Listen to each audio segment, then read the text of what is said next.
the soul might put energy into lots of lives, but they're on different Earths in different universes. It's one soul experiencing all these different lives, and each one takes a different path because you might make a different decision about some major life thing and takes you off in a different route. And then the other idea of it is that because in the afterlife there is no time, everything's happening in the same moment. Your soul is experiencing all of the lives in the same moment. They're not one after the other, they're all happening right now. Simon Bown, welcome to Passion Harvest. I'm really looking forward to our conversation today and welcome to the show. It's really nice to be here. I've watched your YouTube videos and it's quite exciting to be here. Oh, I'm so happy to have you here. Well, let's dive in, and the work you do is very, very interesting, and one of my favorite topics, past life regressions. For the audience, if you don't mind, well, you can start wherever you want, but past life regression and some of your experiences with past life regression. Well, oh, there's so much to Mhm. say. I could talk for hours. I You can say whatever you want, or your journey and life-changing experiences, whatever you feel comfortable with. Okay. Well, I was taken through my first past life regression back in about 1987, and I would go to the College of Psychic Studies in London, and not as a student, but you could pay a little bit of money, and all the students could practice on you. So I saw a medium there, and psychics, and a trance medium, and there was somebody doing this. So they took me into this past life regression. And it's this thing where all these emotions come to you and all the imagery comes to you in your mind's eye.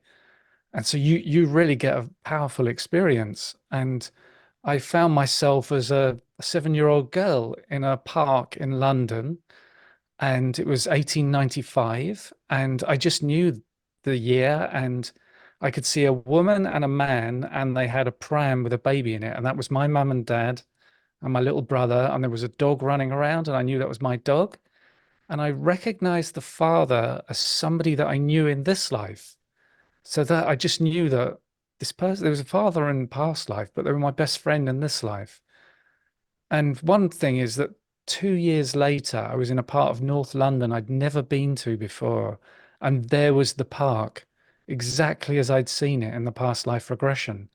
And it was on a very steep slope. So it was quite unusual. As parks go, a town planner wouldn't look at that space and think, "Oh, this is a great place for a park." And also, the Victorian houses in that area were just like the houses that I'd seen in this past life regression. And I went further into that life and I saw myself as a nurse in the First World War, and that I was in these kind of army hospitals that were just a couple of miles behind the front lines. And all these soldiers were coming in with these terrible injuries. And it was very um, kind of stressful. And there was a lot of anxiety and rushing around trying to help all these men. And I can remember the emotions that were there. And one of them is not an emotion or a thought I've ever had before, but the nurses' uniforms were very long skirts down to their ankles. And I was rushing around the beds and I felt this annoyance. Why do we have to wear these long skirts? They're getting in the way all the time. And that's not something I'd ever felt before, obviously. But at the same time, it felt like it was an old annoyance that I'd been thinking that way for a long time. And so that past life regression really stuck with me and really informed me on what it's like. And I went through another past life regression and another one, but it was over a number of years. And I got to this point where I felt like I wanted to take people through these. And as well as having a deep interest in near-death experiences and mediumship and all this kind of what you might say is about consciousness surviving death is how I'd kind of say it. And so I wanted to do it properly. So I got a full diploma in clinical hypnotherapy. And then I went on and got a certificate in past life regression therapy. So now I take people through past life regression therapy and exploration. Because when I was doing it, I just wanted to explore, just to see what came up. And it was one of those later past life regressions. I returned to that life where I'd been a nurse. And this time I was married and I was in London. And I was just in this scene where I was standing next to a car on the street and I was with my husband and we were getting ready to get in the car and there was something going wrong. And I was saying, no, I'll sort it out. But the husband was very patronizing of a kind of, oh, you're just a woman. You're a silly little woman. You wouldn't know how to sort these things out. And I felt this terrible anger. And it was this feeling of how can you think that just because I'm a woman, I'm not capable? And this feeling of this, all the things that I went through in the war, the terrible things we had to deal with. I'm a strong person. You can't treat me like this. So that was really insightful, getting this woman's viewpoint of being treated like that by a man. And that was really insightful again. And it's these things that come up in past life regression that can be so unexpected, but so useful in a way in life. And I've done hundreds of sessions with people, and sometimes things come up that's so unexpected, but they make perfect sense in how they relate to our current life. And that's where they can be so healing and so insightful and so useful. So that's why I go through them and I take people through them.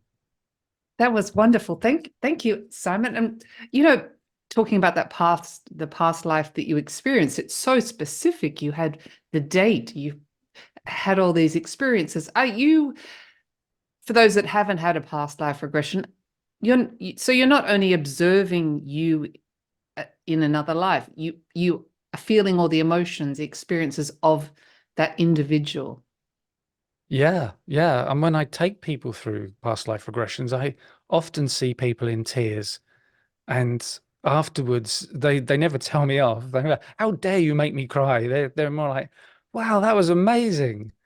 And it's almost the thing now where I finish a session, I can go and see my wife and go, I made them cry. And my wife go, yeah, excellent, well done. So what for example, what is give that example as you as the child or as the nurse, how does that assist you, guide you in this lifetime as Simon, having that experience? I suppose for that past life, it's about uh, being more insightful and aware of a woman's experience in life. I mean, obviously, that's just a little couple of flashes I had, but it was Mm. just that feeling of the way the man was treating me, and that I would never experience that in any other part of my life. Yeah. And there was another past life I went to actually where saw myself as a dancer, a woman in London in the big West End musicals and finishing work and going to a nightclub at like 1 a.m. And so I was sober and tired after work, and we was with a friend just having a quick drink. And these guys were trying to chat to us all the time. And so I had the feeling there of these bloody men. Why can't they just leave us alone? Why do they have to keep trying to chat us up, you know? Well, I guess in this life, perhaps you have certain sympathy or empathy for women, different perspective. Yeah, yeah, just a little bit. And interesting how people often say we return with, the same souls. The lifetime of the nurse that was your father is now, you said, your best friend. Yeah, yeah. And this is this idea that, there's a soul group that we all incarnate with, and every life, or I suppose not every life, I kind of see it like it's a play and you have an ensemble of actors. Just like before you start the play, you cast the roles. That's like the same before life. You talk to your soul group and who's going to play which role in your life and what they're going to do and how they're going to help you learn your lessons. So that's kind of how I see it. Have you told your best friend that he was your father in a previous life? Yes, Okay. yes. And he didn't But think you were too weird. no, he knows I'm weird anyway. Okay. But he's not really into all this stuff, so it didn't fuss him at all, really. And have there, obviously you've done so many past life regression sessions. Have there, do you mind sharing any with the audience that have just been profoundly insightful for you or for the client? Yeah, there was one where I was taking a woman through a past life regression, and we found her in this past life scene. It was the Victorian era, She was standing in front of the stove and she was doing the cooking, and she had a husband and two children at the table. And she said, "Oh, my brother's just walked in." I said, "What, your past life brother?" She said, "No, my current life brother. He died a year ago, and he's just walked in. He said he's just come here to tell me he's okay." And so for her, that was very insightful, and she was in tears when that happened. And there's Interesting. also a point to every past life regression where I take the person into the space between lives where we hope to encounter their spirit guide. And we can ask them all sorts of questions. I can never guarantee they'll show up because they don't always show up.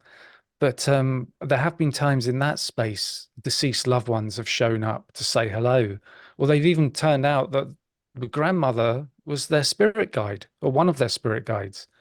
And there's all these things you can ask them about what is my purpose in this life and am I on the right path? And you can ask them all about their past lives. And that can be really useful from a therapeutic point of view, as well as just getting insights. Absolutely fascinating. So, from your experiences and your regression sessions, what happens in between lives? Well, I read these books by Michael Newton. I'm not sure if you know his stuff. And there's the you might meet with the soul group and your spirit guides, and there's the council of elders, and there's, in other places you might call it the hall of knowledge or the Akashic records, and then a place of healing. And then you start to prepare for your next life. You might choose your body, and like you choose who's going to be in your life. And I have had it where we've got to that space and the spirit guide is there, and that is supposed to be all we do because it's not a long life between lives session. But the spirit guides kind of hijacked it and said, "No, we're going on there. We're going to see the council of elders, or we're going to meet with the other people in your soul group." And so those do spring up those things, and if they happen, then I go with them because whatever happens in a past life regression is kind of chosen for you by your spirit guides and your higher self. And they know all your past lives and they'll show you what is best for you. So I always feel that if they want to take you on somewhere, then we got to go for it because it's going to be good for you. So interesting. And do you do regressions with taking people to the point of death from their physical body when their physical body dies? Yeah, oh, yeah, yeah. There's different techniques for that. There's this thing, you don't want to re-traumatize people. Hmm. But if you see it, it's like I say, the spirit guide's showing it to you for a reason. So we can get to that point, and I'll be able to say to the person, okay, no, you can be a third person in the room and you're watching what's happening. And leave that body behind, leave behind the emotions and the sensations, but you still get an understanding. You still get to see what the spirit guide's trying to show you. But if it's more traumatic, then I can say, okay, now you're outside the room. There's a big, heavy locked door there, but there's a little window and you can see through the window what's happening. But you feel this tremendous protection from this big, heavy door. So we move away from the trauma if we need to. We don't always do that. It depends on the therapy that we're doing. And I once had a client, there was this guy, and he was crying his eyes out. And he was at the point where somebody in his family was dying, his past life family. And I said to him, okay, we can move away from this now. And he said, no, no, no, I have to stay here. I have to see what happens. And so he really went into it and he found it to be really useful.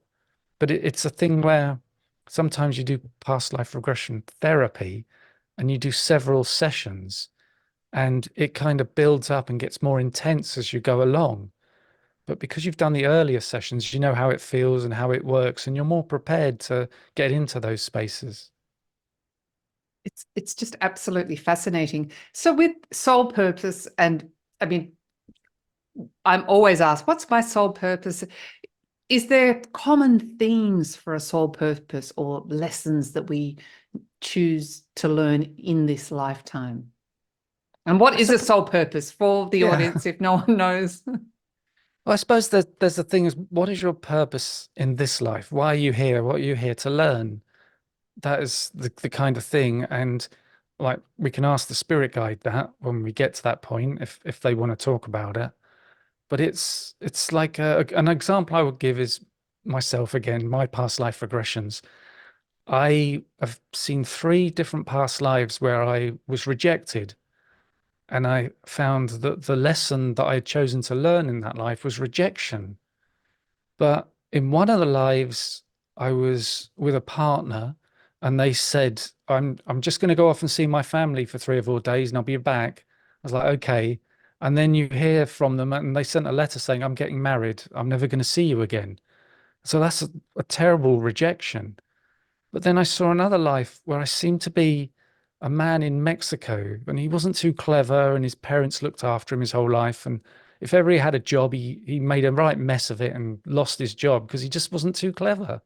And then his parents died and he ended up living on the streets and the whole town was annoyed with him.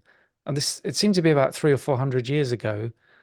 And I saw him dying on the street of malnutrition and that's another form of rejection, a whole town rejecting you because of that.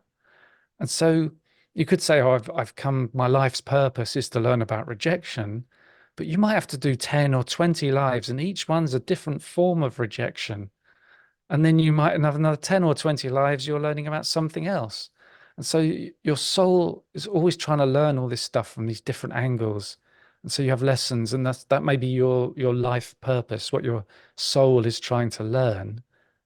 But at the same time, your soul doesn't put its whole self in the body, in the life.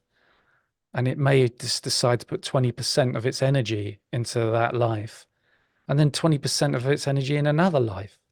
And so we get parallel lives happening. And Oh my it get God, such a fascinating subject. and then Please go on. Sorry to yeah, interrupt.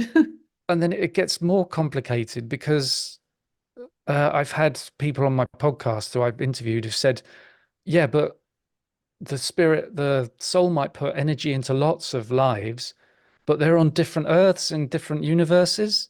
So there may be 10 Luisas living right now on different Earths in different universes. It's one soul experiencing all these different lives, and each one takes a different path because you might make a different decision about some major life thing and takes you off in a different route.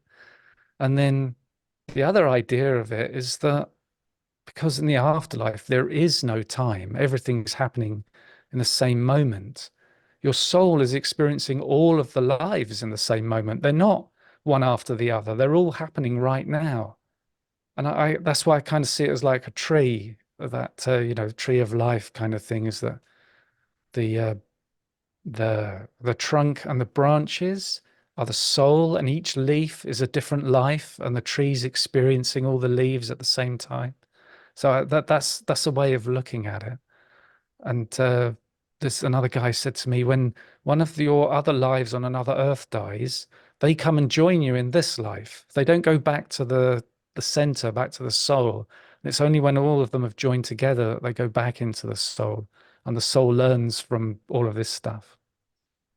It's so complicated. I feel the same way. So, just to clarify for the audience, the parallel lives, people have different terms for it. It's multiple conscious incarnations of Luisa based on the choices I make. And then our past lives are all happening consecutively because there is no time Yeah, concurrently, yeah. concurrently. And we have an oversoul. We have one soul that governs, watches, learns from all the individual units of consciousness, we could call them that. Yeah. Yeah. Wow. Okay. No, I agree, but it's almost mind-blowing and complicated. Yeah, I know. And one thing I was interviewing a guy recently, he's written a book about coma and near-death experience. Mhm. And people in coma have these out-of-body experiences and even go on a full near-death experience.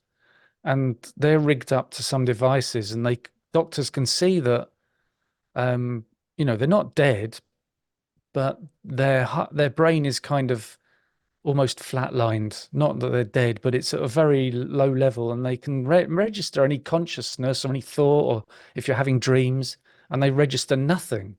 And the doctors may say, well, you cannot experience anything in a coma, no dreams, no nothing. But this guy's written this book and he's interviewed so many people, and they talk about how they find themselves standing next to their hospital bed, looking at their body and watching what happens. And then when they come out of the coma, they describe it, and the people go, "That's correct. How could you know that stuff?" But he's also found there are people who say they lived another life. And there was a guy who was in a coma for 7 days, and he came out of it and he said, "I lived another life for 22 years on another earth. And I fought in a war for a year, and I had a job and a family." And the doctors would say, "It's just a delusion. You're hallucinating. When you came out of the coma, you were full of drugs." But he was saying, "Absolutely not. That I thought this was the dream." And then he came across a woman who was in a coma for 48 days. And she said, "I lived another life on another earth for 7 years and I had a baby." And now she's come out of the coma here. The baby's gone and she went into terrible grief because for her, she's lost a child. And so that's almost sounds like a connection to your soul having another life on another earth in another universe. And that's not just those two people who told him this sort of story. He's heard it from several people. So there's something weird there going on because these people are absolutely sure that it was just as real as our lives are now. There was no sense of it being a dream or a delusion. Well, I guess what is real? When you say another Earth, I mean, I'm thinking in humanist terms. It's another physical, well, it's real for them. Are there other Earths? Yeah, well, it seems to be. What they were saying is that one of the guys said there's the same places, but they're in a different place. He said, if you look at the map of the United States, it's all the same states, but they're in different parts of the map. And he said that, it's like McDonald's. Here, the signs are red and they've got the yellow M, but there it was green with a blue M. So everything was a little different and a little off kilter. It was another Earth, but it seemed pretty much the same. And have you done regressions with people as potentially extraterrestrials or living, of course, on other planets? Yeah, yeah, and that's kind of spontaneous. It's not that I choose which past life Yeah. they see. And I had a guy who went to a life where he said it was kind of aquatic. He said it was not like whales or dolphins, but at the same time it was like whales or dolphins, and that he was working with this much larger sea creature, and it was terribly powerfully psychic, and it would send this positive energy out amongst the planet that he was on, and there were several of them, and he was an apprentice, and he would have, I don't know how many years, maybe 100 years, and he would get to that point where that was his job. And we met with the spirit guide and said, "What was the point of this life?" And the spirit guide said, "That was you in training to come to Earth. As part of your job on Earth is to just be positive and send out, like positive vibes to everybody." And it took a whole 100 years on another planet in training just to have a normal life on Earth. And because that's the sort of impression I get is that Earth's a really tough school, and you've got to go through some easier ones before you come here. It can be very tough. I mean, there's so much in consciousness that we are not aware of. There's so much there. It's just mind-blowing. Earth, well, often can be a tough school. There's no doubt we're going to experience conflict. Why do you think we, all of us, at some point suffer so much? It seems to be it's part of the learning that the experience the souls want to have. And I have wondered about this and talked to people on my podcast, this idea that perhaps there'll always be suffering on earth because souls will always want to experience that. And we may look at it from 2 points of view. One is the human point of view, and the other one is the soulful point of view, where we'll be living a life and thinking, "That's it, I'm done. I'm never coming back here. I don't want to reincarnate." And your soul's looking down on it and the life and what it's learning, thinking, "This is fantastic. I'm definitely coming back here. I'm learning a lot in this place." People often say, I never want to reincarnate again onto Earth. There's no way. Do you think we have a choice? There seems to be, that's what they say. And I also think that sometimes we have a view of Earth as being the center of everything, but actually it's just one planet amongst the billions of planets in this galaxy, amongst billions of galaxies in the universe. And we're not the center of everything. We're just another sort of average Earth, I suppose. And we can incarnate all over the universe. So maybe we won't come back here. Maybe we'll go and have 5 or 6 lives on an easier school and then come back here. But it seems to be the goal is to get to that point where you don't incarnate and you don't become physical again. So there is an end point, that's, in Yeah. your opinion. Yeah, this is what I hear because I've done over 300 episodes of my podcast and all these different people I've talked to. It seems to be, it's almost like you have your lives wherever they are, whichever planet, and eventually you get to a point you don't need to incarnate anymore. Some people or some spirits, souls choose to reincarnate anyway, but you could then graduate and you become a soul guide and you have all that experience so you can guide souls who are on earth or wherever, and then you might move up from there and you become a member of the council after you've done a certain amount of soul guide work.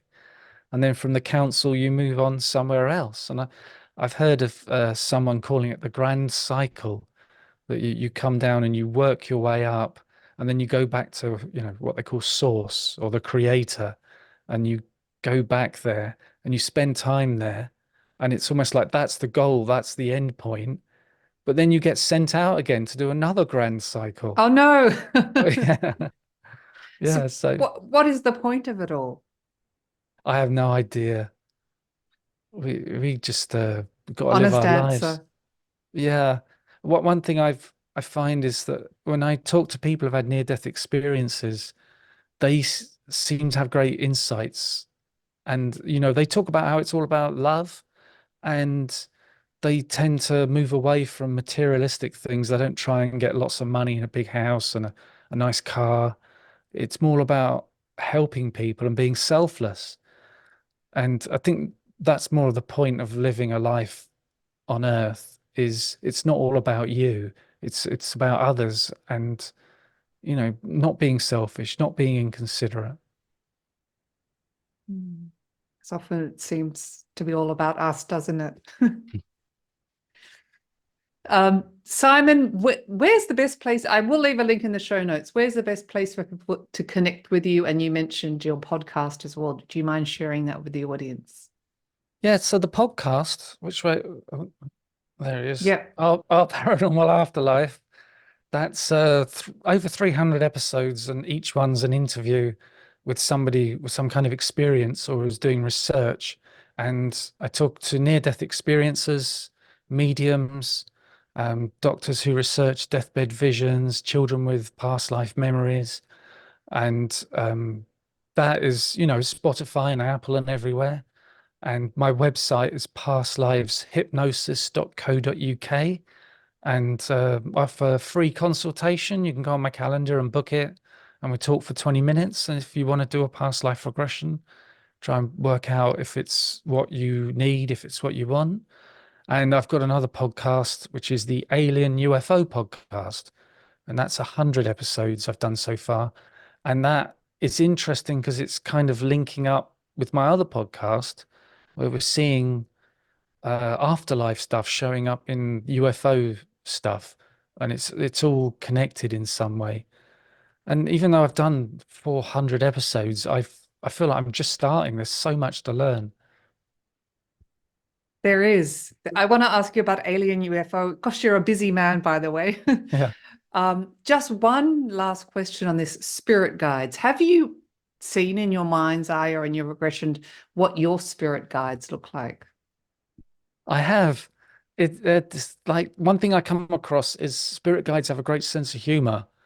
And it's almost like saying, it's the afterlife. It's not all solemn. You don't all just sit around and study and try and learn things. And when I was in this past life regression, um, I was saw myself as a young man on the streets of London. I was 17 or 18, and I had a new suit. and I just had a haircut and I thought I was fantastic. And I was walking down the street and I walked into this pub and then I shot up and went right out of the roof and went higher and higher. And eventually I was in orbit looking down on the earth. And there was this big black hole to my right, a hole in space. And I went over to it and I looked in it and I was too scared. And then suddenly I'd zap, I was back in the room with the hypnotherapist. And he hadn't directed me to do any of this, but I felt my spirit guide with me.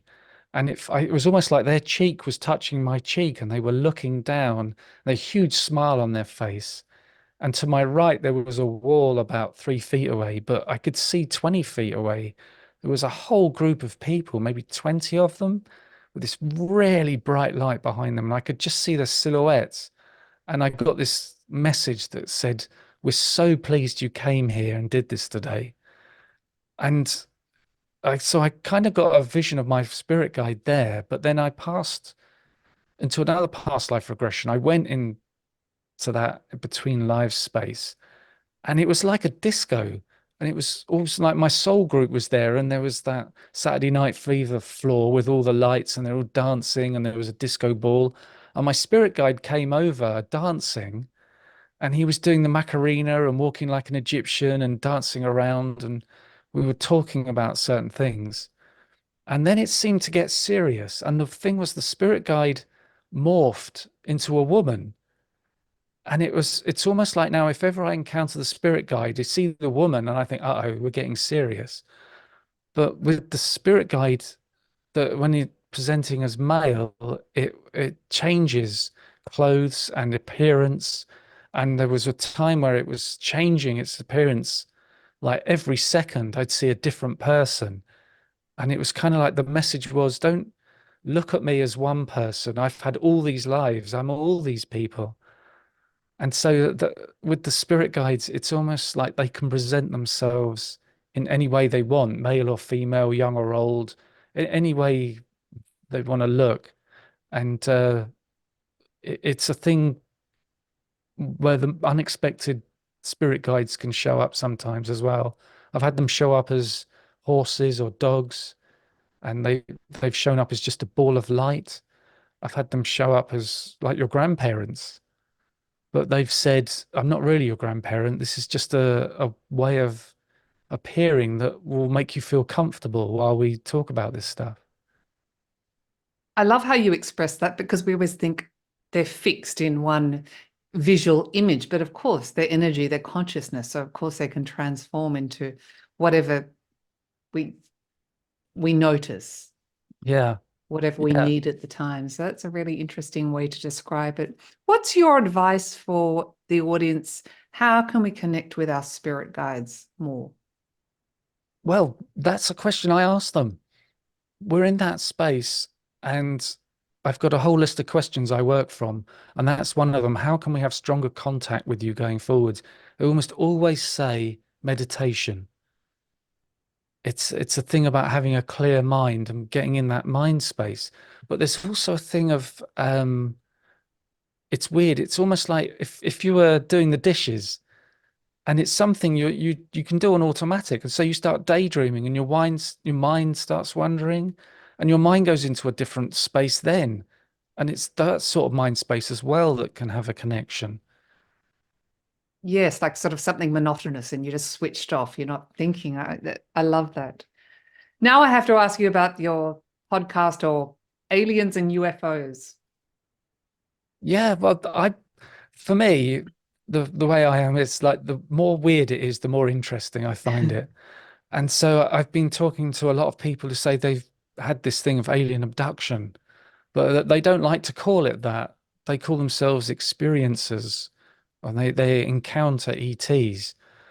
But it gets very weird. It gets very bizarre, and it's something to do with consciousness. And they talk about how when they go off with the ETs, sometimes they look round and their body is still in the bed. So it's like their soul or their consciousness is taken and not their body. But at the same time, sometimes they wake up and they have a mark on their body, that a triangular cut or something that's obviously not accidental because it's so triangular and straight and what have you. And I talked to a guy last night, for an episode. This is Steve Neal. He's a special effects guy in Hollywood. He builds the Starship Enterprise and Spock's ears and these things. But he went to a get an X-ray because he had something in his arm, and the radiologist said, "When did you break your arm?" And he said, "I've never broken my arm." And they looked at the X-ray, and his bones were cut through, and it was a really straight cut, like a laser had gone through them. It wasn't a snap. And told the radiologist, "I've got no idea about this." And the radiologist threw him out because he thought he was lying to him about never having his arm broken. And then there's these things with fake scenarios where it seems like they put you through something to see what your emotions are, like they're testing you. And it's just, it gets so weird. And just finally on this side of things is Whitley Strieber had his book out called Communion, which is the late 1980s, which had this picture of this alien face on it. And lots of people saw that book and that face, and they wrote to him and said, "I recognize this face." And he got over 10,000 letters because, it was before the internet. And his wife read them all. And it's now a book called The Communion Letters. But she said two things about them is that she's more likely to believe it if it's really bizarre. And the other thing is that this is somehow connected with death, that there's something going on with consciousness and the afterlife, and that it's connected to it. Because Whitley Strieber said that he'd be in his cabin in the woods and he'd wake up and there's an ET sitting on his bed. And then somebody was staying with them in the basement bedroom. They'd come up and say, "I saw a spirit, a dead person downstairs. I woke up and they were there." And it was kind of like the ETs were showing up and the spirits were showing up, and it was somehow connected. Uh, why do you think? Why do you think we're experiencing? Why do you think ETs are here? I don't know. It's that thing of consciousness, and there's a physical side to it. There's been all sorts of reports of children, hybrid children, that so many of these people talk about, where they're taken on board a craft and the ET show them a child. It could be a baby, it could be 7 years old, and they say, "This is your child," but they don't look human. It's like they're a cross between a human and alien. And there's women who have medical records that show their pregnancy disappeared.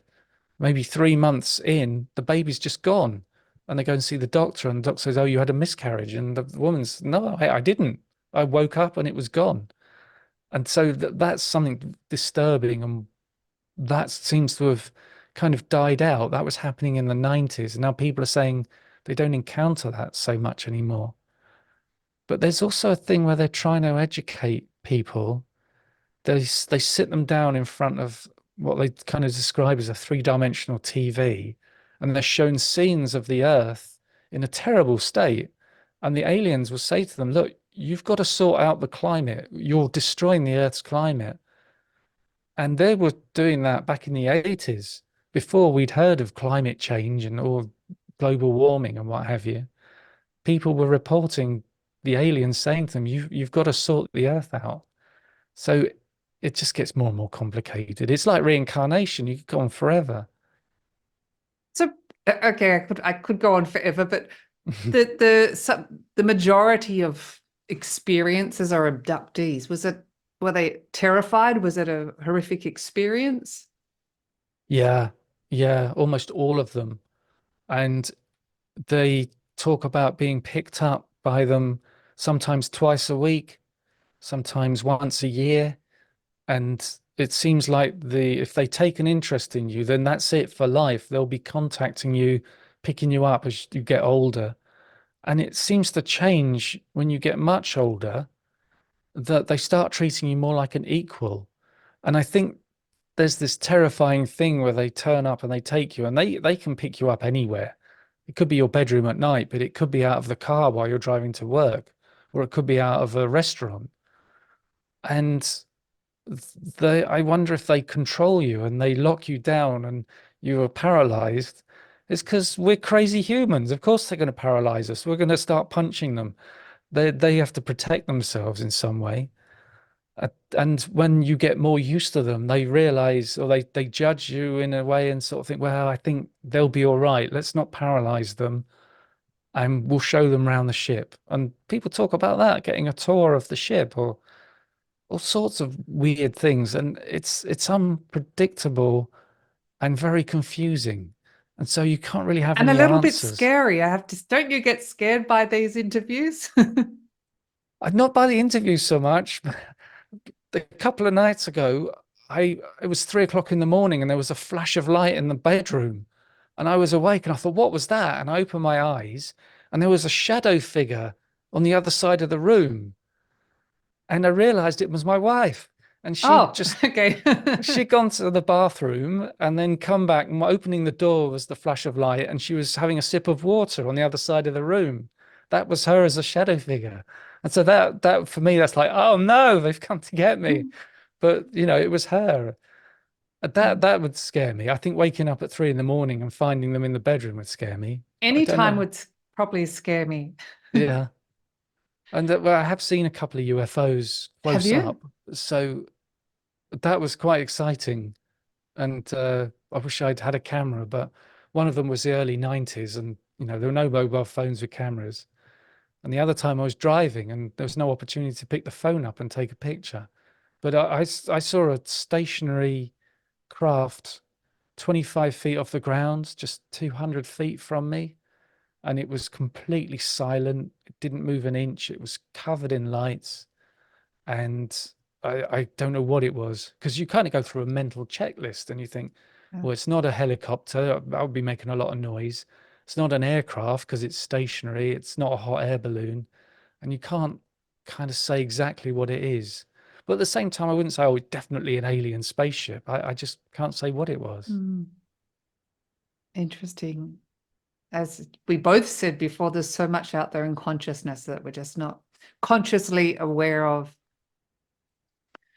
Yeah. And also, I think there's a thing where we're all on a path. You might call it a spiritual path, where you get little baby steps and there's something might crop up that kicks you along just one more step. For some people, they have a near-death experience. It's like a massive step. But for the rest of us, I've had little psychic flashes, and we all get them, I think. You might think of a song, and then 5 minutes later, it comes on the radio, and you think, oh, wow, that's a bit weird.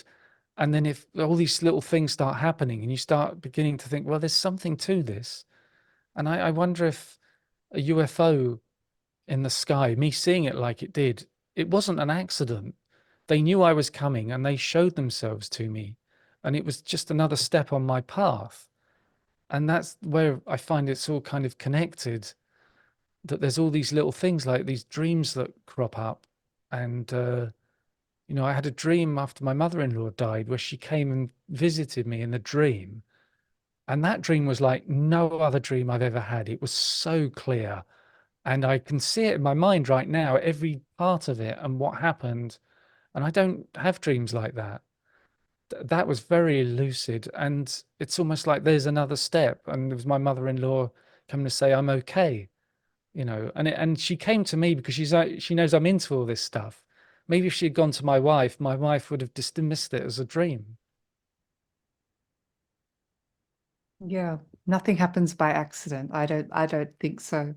Yeah, yeah. And can I talk some more? You've Of just reminded me of course, something. of course. But yeah, I took somebody into the past life regression and we went into that space between lives. And this was one of the times the spirit guide said, right, we're going on somewhere else. And she said, right, I'm inside this massive library. It's so big, I can't see the other end of the room. And there's shelves to the ceiling full of books. And the librarian's given me a book. And apparently it's my soul book. It's all my lives are in this book. And I said, well, what does it say? And she said, I can't read it. It's some foreign language. So I said, let's ask the librarian, why are they showing you a book if you can't read it? And the librarian said, this is just to show you that everything happens for a reason and there's no accidents. So that came from a spirit guide. I love That's that. kind of what you were saying. Almost, I knew what. it's almost like their Akashic records, or people have described it like their Akashic records. Well, Simon, I've loved having you on the show. Is there anything else you'd like to share with the Passion Harvest audience that I haven't asked you today? Um, Not really, I suppose. Just that thing, the spirit guides will always say they're always with you and they're always on your side. And if you need help, you just need to ask. And I sometimes ask them, well, why don't you just help anyway? If you're there and you see we need help, just do it. And they say, no, there's free will. We can't step in unless you ask us. But you can just say it while you're driving or think about it. Hey, spirit guides, can you come and help me with something? And they say something will happen. Lovely way to end the show. Simon Bown, thank you for being on Passion Harvest. Really, really insightful and a lot to think about. It's been really nice talking to you. Oh, it's a pleasure. Bye-bye. Bye.